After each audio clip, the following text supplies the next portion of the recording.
नमस्कार साथियों, weekly legal news में आपका स्वागत है। आइए सुनते हैं इस सप्ताह की मुख्य लीगल न्यूज़। सुप्रीम कोर्ट ने एक धोखाधड़ी के मामले में दी गई जमानत को रद्द करते हुए जमानत देने से जुड़े महत्वपूर्ण कानूनी सिद्धांतों को प्रतिपादित किया है। कोर्ट ने जोर देकर कहा कि जमानत पर कोई भी निर्णय कानूनी मिसालों के यांत्रिक अनुप्रयोग के बजाय मामले के विशिष्ट तथ्यों और परिस्थितियों पर आधारित होना चाहिए।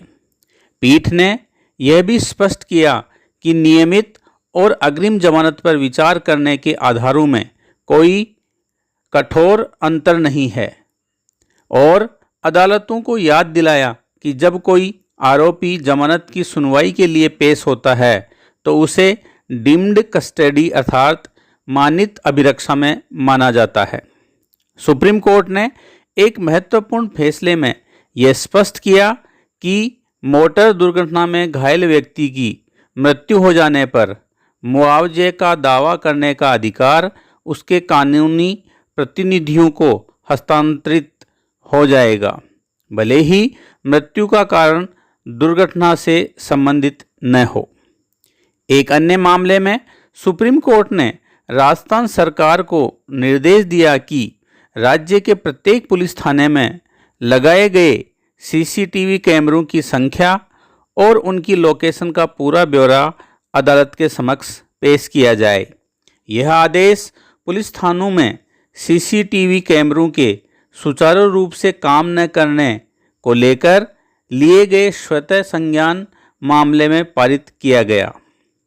बार काउंसिल ऑफ इंडिया ने अखिल भारतीय बार परीक्षा का आधिकारिक कार्यक्रम जारी कर दिया है।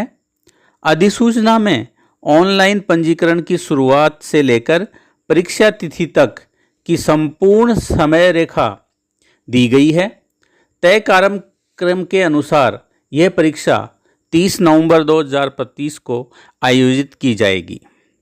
सुप्रीम कोर्ट ने एक महत्वपूर्ण फैसले में दिल्ली विकास प्राधिकरण के एक लीज होल्ड प्लाट की ई नीलामी को रद्द कर दिया है। कोर्ट ने माना कि यह नीलामी अनिवार्य वैधानिक प्रक्रियाओं का उल्लंघन करते हुए की गई थी। कोर्ट ने पाया कि ऋण वसूली न्यायाधिकरण के वसूली अधिकारी और ऋणदाता बैंक संपत्ति पर मौजूद महत्वपूर्ण देनदारियों का खुलासा करने में विफल रहे, जिसके कारण नीलामी नोटिस और उसके बाद की बिक्री अमान्य हो गई। सुप्रीम कोर्ट ने मोटर दुर्घटना दावों से जुड़े एक महत्वपूर्ण फैसले में यह स्पष्ट किया है कि मुआवजा राशि की गणना के लिए एक अविवाहित बेटी को अपने मृतक पिता पर आश्रित माना जाएगा, भले ही वह नौकरी ही क्यों न करती हो।